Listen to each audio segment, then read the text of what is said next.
Graças a paz, irmãos, boa noite a todos.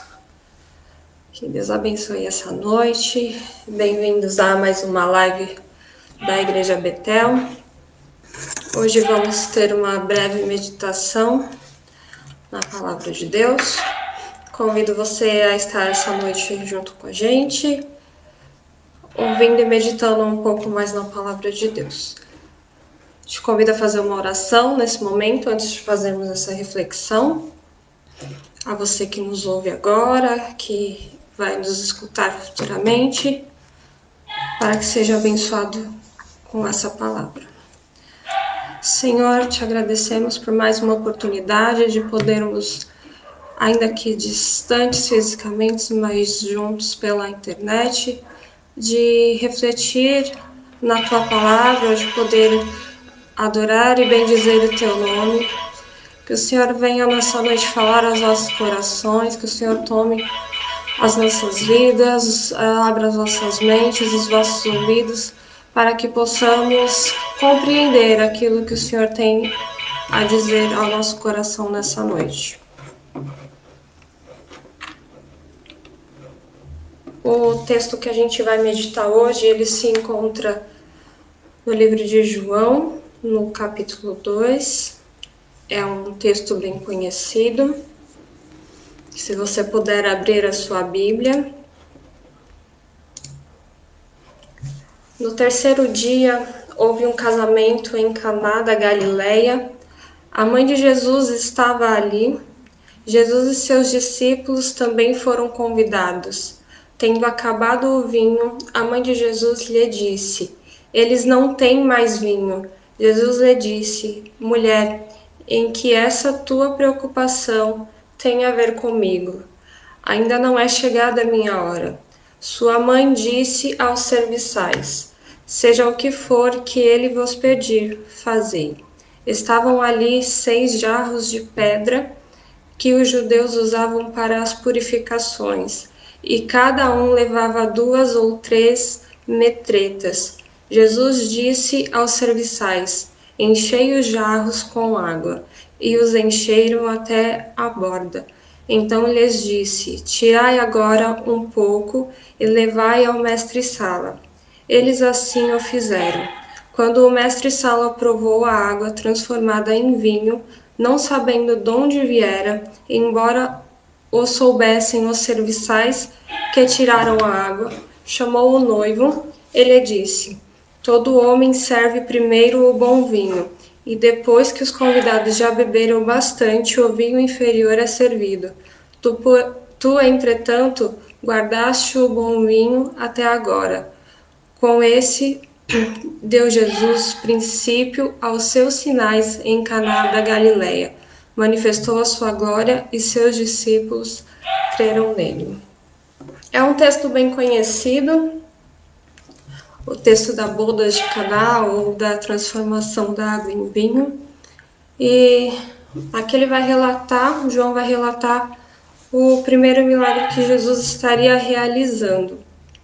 João ele relata uma sequência de milagres e em João 21, 25 ele vai dizer que Jesus realizou ainda tantas outras maravilhas e que não seria possível escrever uma por uma, que não caberia no mundo inteiro os livros que contesse tais atos que Jesus havia realizado. Mas Jesus inicia aqui a sua série de sinais que João vai relatar. O texto nos diz que ele foi convidado a um casamento em Caná da Galileia. A Galileia ficava, onde Jesus estava, ele ficava mais ou menos a 10 a 12 quilômetros de Nazaré. E Jesus está ali como convidado. Para estar num casamento como convidado, possivelmente Jesus tinha alguma proximidade com os noivos. O texto não fala, mas a gente pode imaginar que sua mãe e Jesus tinham algumas proximidades e os seus discípulos estavam ali com ele. E a Maria vai perceber que o vinho acabou. E alguma coisa que já começa chamando a atenção no início do texto é quem estava naquela festa, que Jesus havia sido convidado. E se muitas vezes convidamos Jesus para estar em nossos momentos bons também, não só nos momentos ruins. Jesus estava como humano ali, né, como um convidado, mas Jesus era uma pessoa diferente onde quer que estivesse e sempre haveria algo que ele faria. E Maria vai relatar sua preocupação e dizer que acabou o vinho da festa. E Jesus vai virar para Maria e vai falar para ela que ainda não é chegada a hora dele.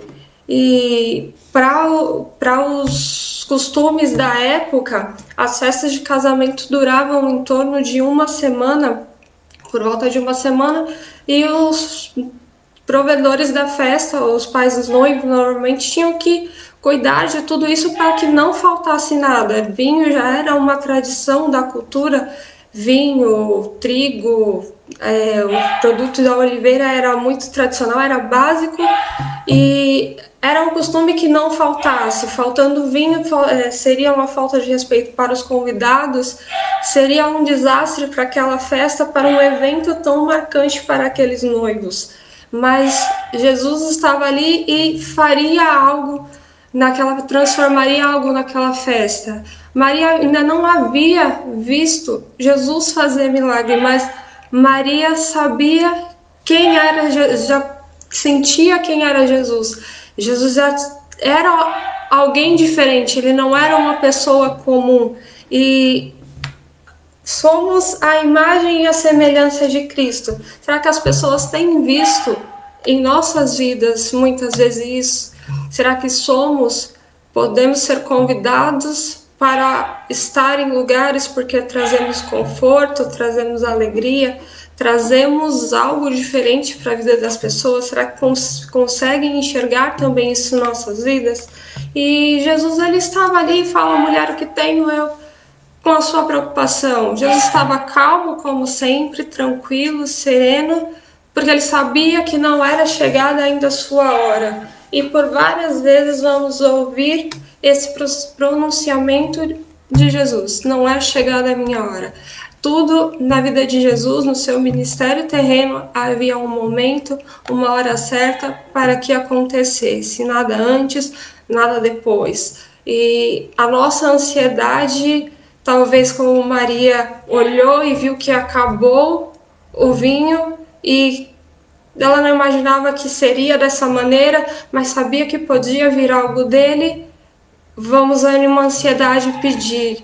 E Jesus tinha um momento certo para realizar aquele milagre, e então ele vê as talhas de pedra, né? E essas metretas eram umas medidas de aproximadamente 30 ou 60 litros, e haviam 3 ali, então seria muito vinho, e era uma população grande que havia naquela festa, porque não é igual aos casamentos atuais, que a gente convida 100 pessoas ali na lista, ainda tirando algumas que não vai caber. Era uma festa grande, uma festa de muitos dias, e com fartura de comida, de bebida. Então Jesus vai ordenar aos serviçais, e apesar da resposta que Jesus dá para Maria, ela vai avisar aos serviçais que se Jesus pedisse algo, que eles fizessem da maneira que ele pedisse. E como eu acabei de falar, por mais que Jesus estivesse ali como um ser humano normal, ele era diferente. O seu falar devia ser diferente, o seu andar devia ser diferente, tanto que quando vamos olhar a história da mulher do fluxo de sangue, ele não fala nada, ele não dá ordem, ele não faz nada. Aquela mulher toca em suas vestes e ela é curada. Então, vemos que é notório o que Jesus representa, o que Jesus veio representar.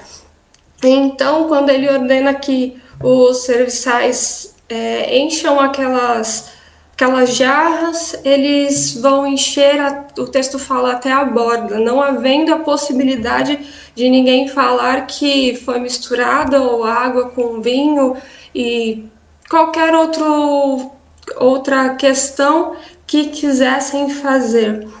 E a tal importância do vinho, Salmo 104, verso 15, ele fala que o vinho que alegra o coração, o óleo dá brilho às faces e o pão sustenta o vigor dos seres humanos. Em Eclesiastes ele fala que o banquete traz a diversão e o vinho alegra a vivência. Então o vinho tinha todo um simbolismo e não poderia faltar naquele casamento, não poderia faltar naquele cerimonial. E quando eles enchem até a borda, Jesus pede que eles levem uma parte desse vinho para que o mestre Sala, o organizador da cerimônia, pudesse experimentar. E assim faz. Só que quem vai experimentar o vinho não sabe de onde veio aquele vinho, só sabia de onde veio aquele vinho quem havia enchido as talhas de Jesus. E quando ele prova aquilo, a água transformada no vinho, ele vai dizer que foi servido por último o melhor vinho. Ele vai chamar o noivo e vai falar aquilo. Ele não sabia que foi Jesus que fez.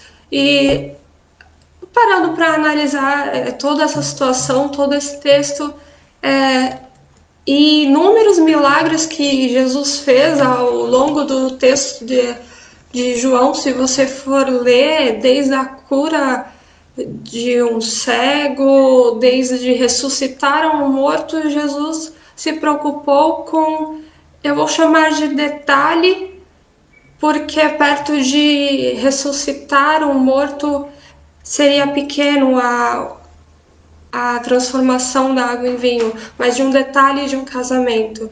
Mas é um cuidado tão grande que Jesus tem e que ele ali manifestaria a glória de Deus e Jesus vai se preocupar com aquela situação, mas a preocupação dele não vem da forma que a Maria talvez estivesse ali, acabou o vinho e agora, no tempo dele, na hora dele, da maneira dele. Ele poderia ter feito de muitas outras maneiras, mas ele resolveu fazer daquele jeito. E a festa continuou a alegria para aquele casal, para um momento específico. E tantas vezes assim nas nossas vidas, algo que talvez para alguém não teria valor, não teria significância, era só um gesto simples de um vinho, não era uma gravidade de um morto que precisaria ressuscitar, mas é um cuidado que Jesus teve naquela situação, revelou ali a sua soberania e esteve ali presente fazendo um milagre. E assim como tantos outros milagres que ele realizou. E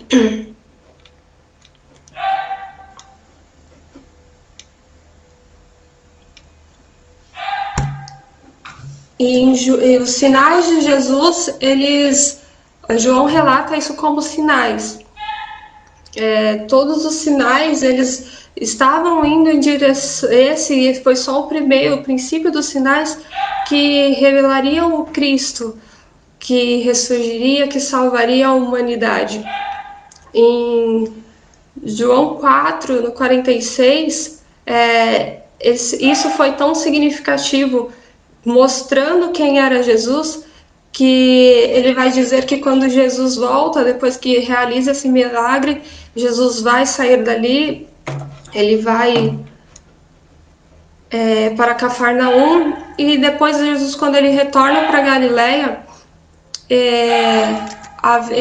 o texto vai falar que ele transformou a água em vinho, e havia ali um oficial do rei cujo filho que estava doente. E quando ele ouviu falar do Jesus que transformou a água em vinho, ele dirige-se a Jesus e vai implorar que Jesus cure o filho dele. As pessoas que não estavam ao redor, não próximos de Jesus, como os discípulos que creram nele após esse sinal, como Maria, que era sua mãe, como os noivos, aquilo começou a se espalhar a partir dali, e muitos outros ouvindo o que Jesus fizera. Chega esse oficial que Jesus vai curar o filho dele. Então, tudo aquilo que Jesus faz tem um propósito, não importa o tamanho do que ele precise fazer ou a forma que ele decida fazer. E em cada milagre, em cada sinal que Jesus fez, nenhum teve um padrão, nenhum teve um protocolo a ser seguido. Era a maneira que ele achava que deveria ser feito, mas que o nome de Deus fosse ser exaltado. E que muitas pessoas, através daquilo, creriam nele como o Cristo que veio para salvar, que veio para curar, que veio para libertar.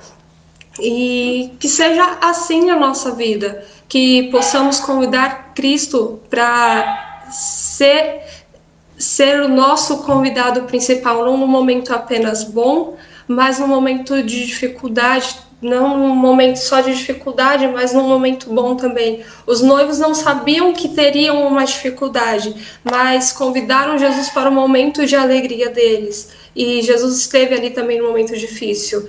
Não importa qual momento da sua vida que você esteja, qual momento da sua vida que você esteja passando, convide Cristo a estar ao seu lado, abra as portas do seu coração para que Cristo possa estar com você, tanto no bom momento quanto no momento da adversidade. Nada do que ele vai fazer às vezes é imediato, como pensamos, como queremos, talvez no meio da nossa ansiedade, mas a todas as coisas o tempo pertence a ele, o modo de fazer, ainda que possamos não entender, pertence a ele, o tudo pertence a ele. Essa foi uma breve meditação. Que Deus possa abençoar a vida de cada um que esteve nos escutando. Acompanhem nossas redes sociais, curtam as nossas páginas, ajude a divulgar os nossos vídeos, as nossas lives. Os links vão estar aí abaixo. Que Deus dê um bom fim de noite a todos. Que Deus abençoe a vida de cada um. Amém?